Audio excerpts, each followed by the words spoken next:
features gentle giants, the tallest animals on Earth. Giraffes capture attention with their long necks, distinct spotted coats, and imposing stature. Thanks to the power of the internet, the giraffe's popularity hit an all-time high in 2017, after April, a giraffe at Animal Adventure Park in New York, became a viral sensation, captivating viewers around the world during a live stream of her pregnancy and labor.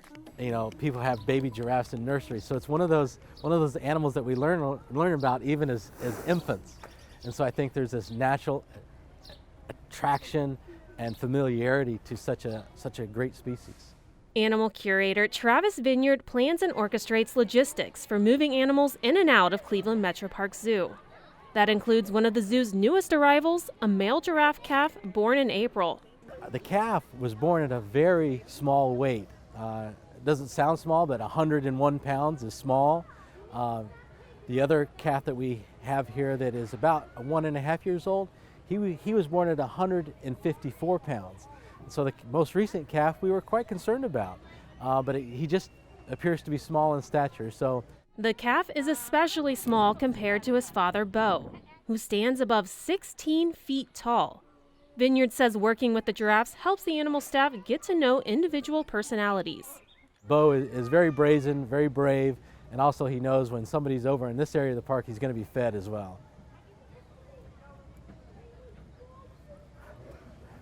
Hi, buddy. This calf brings the giraffe total in Cleveland to 5.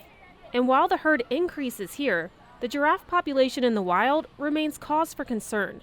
The biggest threats arise from habitat loss, human population growth, and poaching.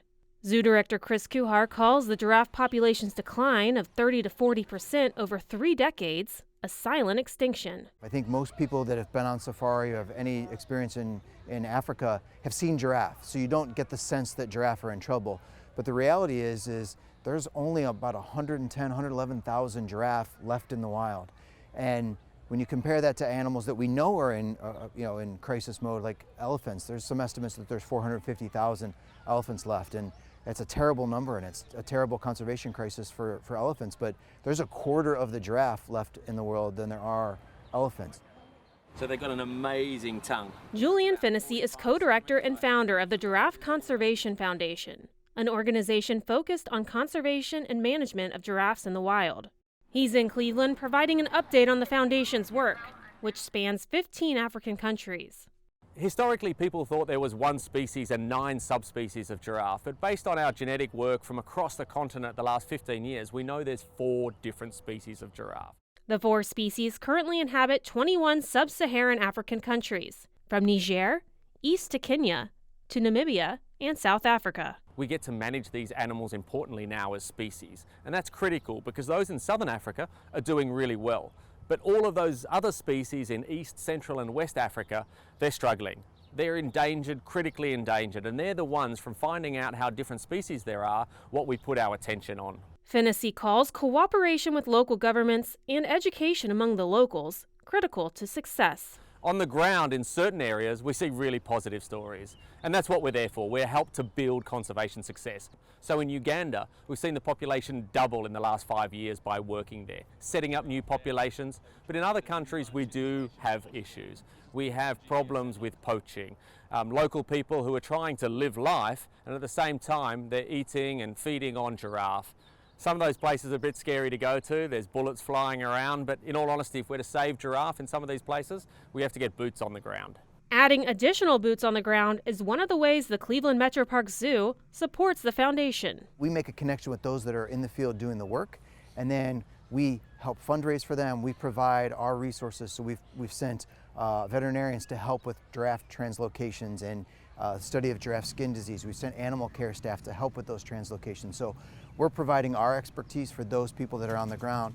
Translocation requires a team to physically pick up giraffe and move them, setting up new populations in areas where they went extinct. Transporting a giraffe is the maddest thing you can do in the world. You know, physically capture them is difficult, but then putting them in some trucks, moving them fast distances, you know, you're talking about feeding them, you're talking about watering them, but they stand almost the whole way. And you know, we have an amazing team of veterinarians and skilled people that we bring together to make sure that we do it really well. In 2018, the Giraffe Conservation Foundation transported and reintroduced the highly threatened West African giraffe to a restored wildlife reserve in Niger. Late last year, we moved 8 giraffe into a new area that they used to be in almost 50 years ago.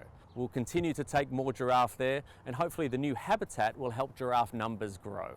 The group now has a better understanding of giraffe movements, thanks to a program called Twiga Tracker, which uses GPS satellite units to track giraffe. One of the things we found is that in one area there was a conservation park established, but the giraffe never moved into that area because that was all grasslands and giraffe prefer a more wooded area. So that provided some information to be able to go back to the government and say, it's great that you have this conservation area, but the giraffe aren't there. So if you want to conserve giraffe, you need to look at protecting this area. It gives us information. We're not making assumptions. We know where the giraffe are, where are they going, where do they need the protection. That really helps.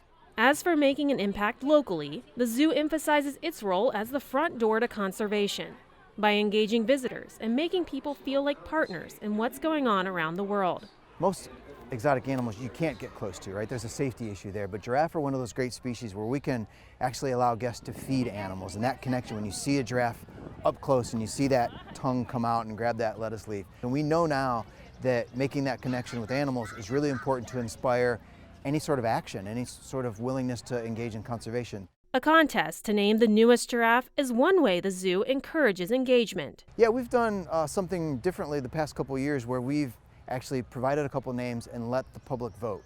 But not just vote with clicking a button, but voting with financial contributions. And all of those contributions have gone to the conservation programs of the species that they're associated with.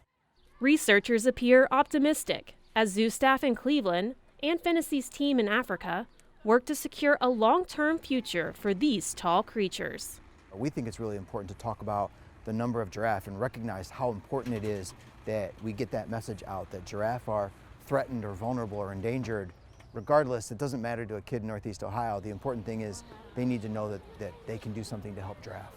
You know, really, if we can't save the world's tallest animal from going extinct, then what hope do we have for every other animal out there?